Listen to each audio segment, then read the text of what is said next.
Bismillahirrahmanirrahim. Assalamualaikum warahmatullahi wabarakatuh.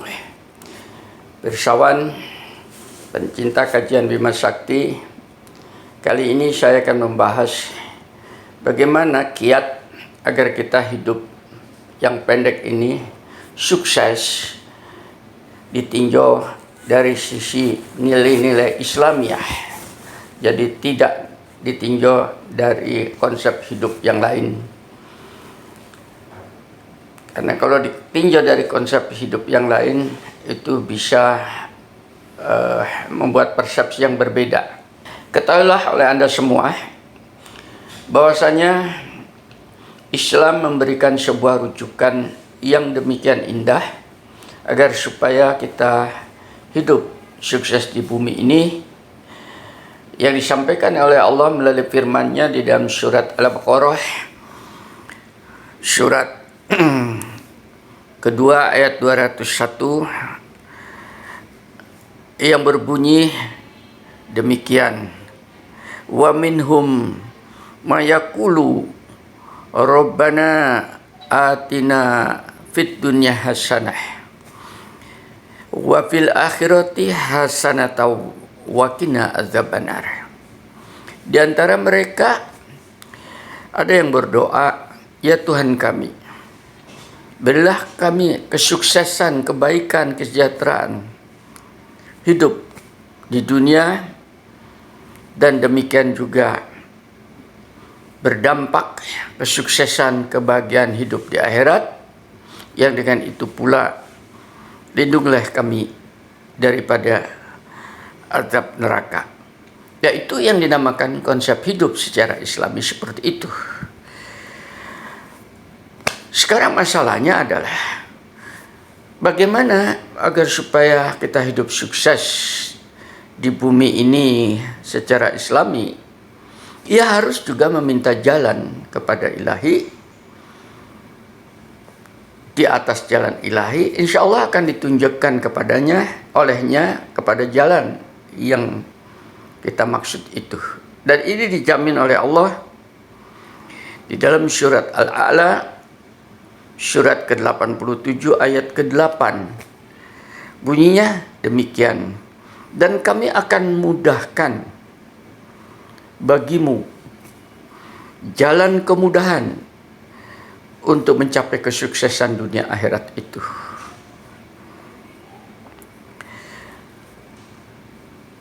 Jadi yang memberikan kemudahan itu bukan kita, tapi Allah. Dan dipertegas di dalam surat Al-Insan, surat ke-76 ayat 30.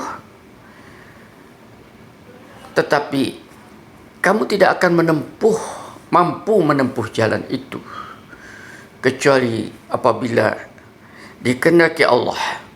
Sungguh Allah Maha mengetahui, Maha bijaksana.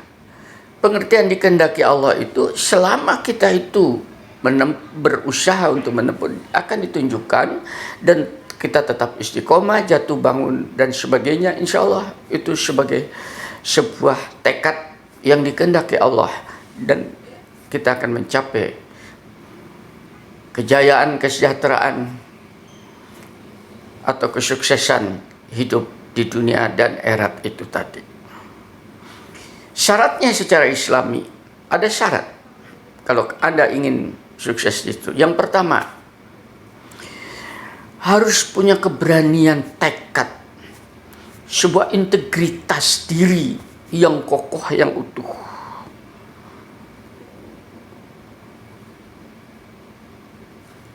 Antara intelektual, kerohanian, fisik dan sebagainya, untuk mengarungi samudra kehidupan yang demikian keras itu dengan tekad. Dan kita harus berani mengambil risiko dengan pertimbangan-pertimbangan yang rasional. Apabila kita telah menentukan sebuah jalan untuk mencapai kesuksesan hidup itu tadi, pilihan ada pada Anda. Silakan mana yang profesi Anda yang ingin Anda tempuh itu tadi. Kemudian yang kedua, Anda harus memiliki pengetahuan yang luas dan keterampilan, karena kita berhadapan dengan alam yang harus hukum-hukumnya Anda kuasai. Kita berbicara dengan masalah-masalah sosial yang dinamika sosialnya itu selalu berubah dari waktu ke waktu, dari generasi ke generasi. Kalau kita tidak punya pengetahuan luas dan keterampilan, kita akan tercampakkan. Kita tidak akan mungkin sukses di dalam menggapai apa yang dinamakan kesejahteraan hidup. Yang ketiga, modal utama secara Islami adalah kejujuran. Kejujuran mental dan moral. Bukan penipuan. Atau bukan kebohongan. Jujur, kalau tidak mampu katakan tidak mampu. Dan kita meminta pertolongan kepada Allah. Serta kita berinteraksi sosial supaya kita menambah pengetahuan-pengetahuan dan keterampilan lain. Jujur saja. Modalnya hanya itu, bukan materi. Kalau Anda itu ingin sukses dengan konsep lain, mungkin konsep materialistis, dan itu memerlukan modal besar. Ini tidak ada modal, modalnya hanya satu, jujur terhadap dirinya. Insya Allah itu terkontrol oleh ilahi. Yang keempat, ngurangi ketamakan kita terhadap materialisme ini atau kebendaan sebelah benda untuk mengumpulkan, dikurangi. Karena ketamakan itu menyebabkan tereduksinya nilai-nilai etika dan moral yang Anda punya itu tadi. Kita fokus saja bagaimana mencapai kesejahteraan hidup yang Islami itu tadi.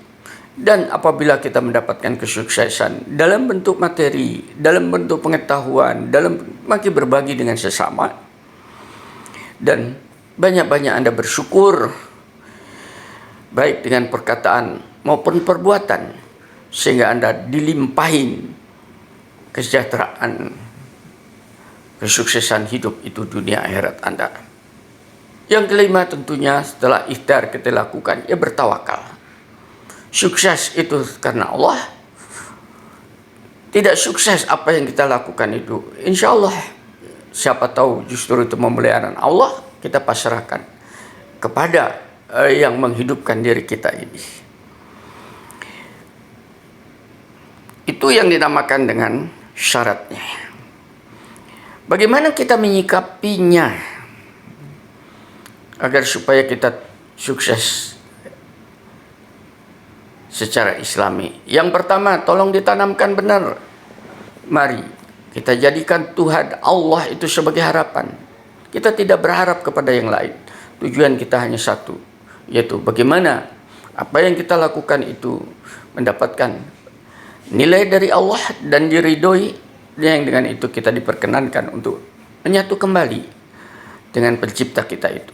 Itu yang pertama. Yang kedua, jadikan Al-Quranul Karim sebagai penerangan jalan hidup ini. Insya Allah segala sesuatu tentang kesulitan, kesuksesan, kebahagiaan itu akan diterangi oleh Quran, langkah-langkah kita itu tadi. Makanya pelajari, bukan hanya dibaca, tapi dianalisis. Di sana ada solusi. Yang ketiga, mari kita mencoba para nabi itu sebagai teladan hidup yang sudah diberikan oleh Allah kepada manusia. Dan kita punya nabi yang terakhir yaitu Muhammad Rasulullah. Pelajari keteladanan hidupnya selama beliau membawa risalah kenabian itu. Insya Allah Anda akan mendapatkan banyak petunjuk di dalamnya. Mari jadikan hidup di bumi ini sebagai ladang untuk bercocok tanam amal kesolehan. Apa amal kesolehan itu dalam bentuk pengetahuan, apa kesolehan dalam bentuk materi, apa amal soleh dalam membantu sesama. Itu adalah bibit-bibit tanaman yang harus kita tanam di atas muka bumi ini.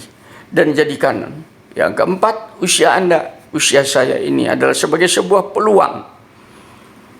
Karena kita tidak tahu apa esok hari masih ada waktu kita untuk bercocok tanam.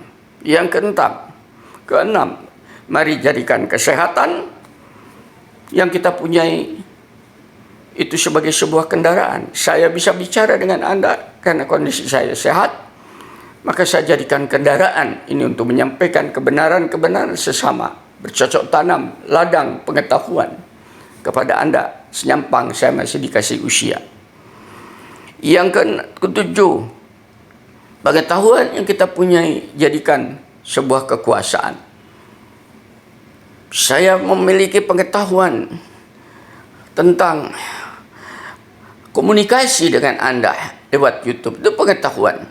Maka saya berkuasa, memiliki kekuasaan untuk menyampaikan kepada Anda. Saya mempunyai pengetahuan tentang ilmu pertanian, maka saya mempunyai kekuasaan untuk bisa menghasilkan segala jenis-jenis tanaman. Kita lakukan di atas bumi ini sebagai amal kesolehan. Yang kedelapan, jadikanlah teman sebagai kebersamaan. Dalam YouTube yang lalu saya katakan, mari kita berbanyak teman, bukan kawan. Karena sekecil apapun teman itu, insya Allah di situ akan menjadi sebuah media untuk kita bersama dengan dia. Siapa tahu dia bisa membantu apa yang kita kerjakan. Saya menyampaikan kepada Anda ini mempunyai semangat tinggi karena saya tahu yang melihat YouTube itu menjadi teman-teman saya, menjadi sahabat-sahabat saya, menjadi saudara-saudara saya. Dengan respon-respon Anda, ada yang nelpon, ada yang SMS, ada yang datang. Saya anggap itu adalah kebersamaan di dalam misi menyampaikan risalah-risalah kenabian ke seluruh umat manusia di dalam zaman modern ini. Yang kesembilan, jadikanlah semua materi yang kita punya ini sebagai sarana. Saya memiliki materi HP. Di sana saya memiliki materi itu yang dinamakan alat perekam dan sebagainya. Saya memiliki materi kendaraan. Saya jadikan sarana untuk membawa dakwah dari satu tempat ke tempat lain. Jadikanlah nasihat sebagai pengetahuan. Coba kita membiasakan diri, membuka diri untuk mendengarkan nasihat, sekalipun dari kicauan burung, sekalipun dari kokoknya ayam di pagi hari, sekalipun bunyi tokek yang kadang-kadang 4 kali, 6 kali di rumah. Tidak usah dimarahi. Jadikan itu sebuah nasihat. Itu bahasa mereka. Kalau kita mengerti, mesti kita ketawa. Jadikanlah kesulitan dalam kehidupan itu sebagai tantangan. Jangan Anda munjrah. Ada kesulitan, itu tantangan. Saya harus survive dan menghadapi kesulitan itu. Cari jalan keluarnya dengan meminta pertolongan kepada Allah. Jangan berkeluh kesah kepada makhluk. Karena makhluk sendiri yang Anda keluhi itu juga banyak kesulitan. Kemudahan yang didapat setelah kesulitan, innamal usri yusra wa innamal usri yusra, itu jadikan itu sebagai sebuah nikmat yang diberikan oleh Allah. Oleh karena itu, kita bersyukur dengan nikmat-nikmat itu. Ini yang menyebabkan kita akhirnya menjadi orang yang banyak bersyukur kepada Allah. Jadikanlah keluarga kita sebagai hiburan. Anak, istri, suami, mertua, menantu, cucu, bibi, paman, dan sebagainya. Bahkan lebih luas dari itu. Sebagai hiburan. Bukan sebagai sebuah problematik di dalam kehidupan. Sehingga kita kumpul dengan keluarga ini adalah terhibur. Karena kita tidak bisa sendirian. Jadikanlah sebuah perbuatan apapun, sekecil apapun, bentuk apapun, itu sebagai ibadah kepada ilahi. Jadi ibadah itu adalah luas. Bukan hanya ibadah formal yang sudah ada patokannya di dalam Quran, akan tetapi ada ibadah non formal. Bertebaran di atas muka bumi, itu ibadah. Bersilaturahim, ibadah. Kita makan, ibadah. Kita berhubungan suami istri, ibadah. Kita mendidik anak, ibadah.